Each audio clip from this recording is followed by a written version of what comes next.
ReefDudes is sponsored by Ecotech Marine and Bulk Reef Supply. Today we're getting an update on the Nyos 440 Goni garden.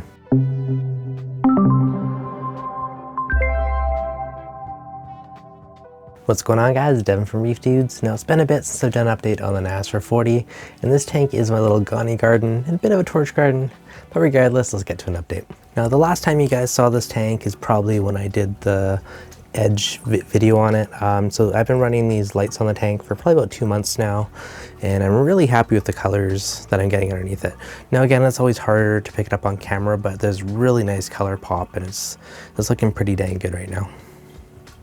So I am really enjoying these lights above the tank. Good coverage, there's nice pop, and they're super duper quiet, which I like. Although it does look like they're starting to get a little bit of dust stockpile on top, so I'll have to get those wiped down soon. And of course, the fact that I can tilt the lights back a little bit so I don't see them, which is huge for me. So starting on this side of the tank, the couple exceptions to the Gonis would be the mushrooms and the torches. And I guess in that fathead dendro. Down here we got the ultra citrus orange rhodactis. These guys have moved over from a couple tanks, and they're just such a bright, cooly, orangey yellow kind of mushroom. I do love these guys. And of course I did sneak in some torches. My plan was going to be Gonis only, but they're so beautiful. If we're looking since last time, this guy's really starting to look amazing. And you're starting to see a lot of the yellow in it, which goes to green. So I don't know if this would be like, you know, the Ultra Grandmaster, whatever the frick they call it.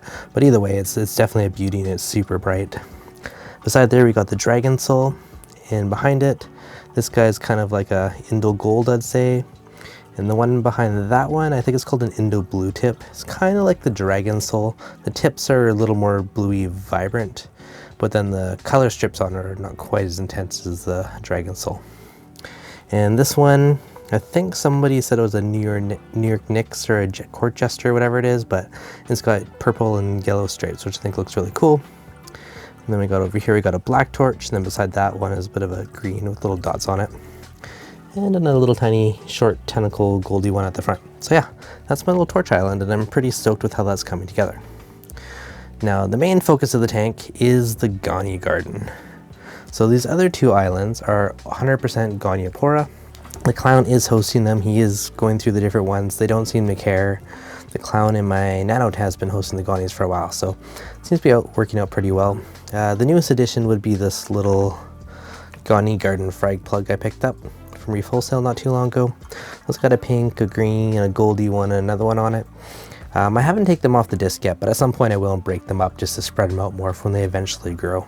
But as we come up here, there's definitely a really sweet variety of colors. You know, my big goal is just collect all the different colors. Like, you know, that on the right we got that baby bluish looking one with like the greeny mouse. Behind it we have the darker pink, and this guy coming back here goes from reds and greens and oranges, and that one above it's kind of like peachy pinks and yellows. And this one I think would be more of a flame tip style one. Yes, I still do have a bunch of Aiptasia in here, and we do have a plan to deal with those guys. And as we come over here, we got some that are super duper bright gold to green, so some darker reds and very fluorescent highlightery pink ones, and greens and more. That one's not as colorful in the back, but still pretty nice. Golds and pinks, and again the clown just kind of roams around to different ones. I do really love this Goni. It's hard to pick it up on camera, but it goes from baby blue and there's like spritz of pink tips throughout it, which I think just looks phenomenal. So she's definitely a beauty. Here we got some more pinks, a couple monster Aiptasias in there, and some more kind of rainbowy goldy ones, more greeny ones. Adam Fragrage did get some glitter bomb ones, so I think I'm gonna grab one of those off him for the tank and see if there's any other cool ones to add to the mix. But yeah, overall the Gonis are all doing very well.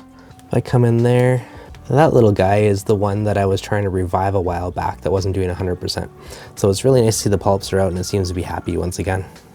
Now I did say I had a plan to deal with the Aiptasia and taking the slow boat method, and we were going to use some Bergia and nudibranchs, which I have been starting to culture. Now yes, I could have just threw them right in the tank, but given I have some wrasses and some other fish in there, there's also a good chance that they could have just turned into quick little snacks. And these guys are very expensive for what they are. So basically my plan is to breed them first, and as you can see, we already got eggs inside, so those little spirals are the eggs from the Bergia. Now once they hatch, I'll have lots of little babies, and within a couple months I'll have more and more Bergia to have a full army to fight it. So rather than just adding them in the first place, I've been gathering some Aiptasia out of the tank, putting in here and letting them feast on it. And which is going to make them happy, lay a bunch of eggs, and then I can build up my own army to fight them. And once I have a bunch of babies in there, I'll feel fairly confident to move a bunch of adults into the tank and let them start to eat all of my Aiptasia in the tank and start breeding and build their population in here as well. So it's kind of a two-pronged approach. You're looking at the tank, you don't immediately see or notice the Aiptasia, but there's definitely tons in the cracks and around things. You know, look at some of these bases, you see them poking out here and there. I got a little army of them down in there, so really the Bergia is going to be the true solution to this long term. That, and I'm going to pick up another copper band at some point. It's going to do a lot longer, slower acclimation box separation, or maybe I'll put the yellow tang in the acclimation box, one of the two. But the long-term plan. But the Bergias are going to be the main kind of army to take them out for me. Then down in the bottom left, we do have the sunflower-ish looking Goniopora, and that guy is absolutely huge. There's a nice pop of color in that bottom corner. Now this guy is an encruster, so you gotta watch. I do keep this one on a separate island because it will overgrow whatever rock it touches. So I mean, it's really easy to spread and grow, but you don't want it taken over the other one. So absolutely beautiful, but definitely keep that one on its own little island. And all the rest of the Gonis I've kept on their own little rock. That way if I ever got to take them off, move them, frag them, it'll make it easier in the future. And dosing wise, so far I've only dosed all for Reef, which has been super duper easy. That and about a water change once a month. So there's been nothing overly complicated, and all the Gonis seem to be thriving. You know, I got my one big dosing bin. We do have the Apex on here. Nice big skimmer. And just using the one single dose head for now. So it's been super duper easy in terms of dosing. And for flow, slightly overkill, but we have 4 MP40s along the back wall, and they're only about 20 to 30% range, so they're fairly low flow.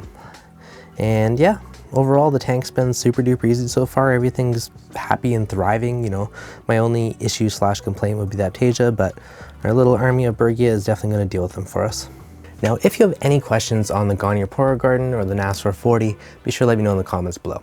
Now, as always, guys, if you enjoyed this, be sure to hit that like button. If you're new, make sure you subscribe, and I'll catch you guys on the next update.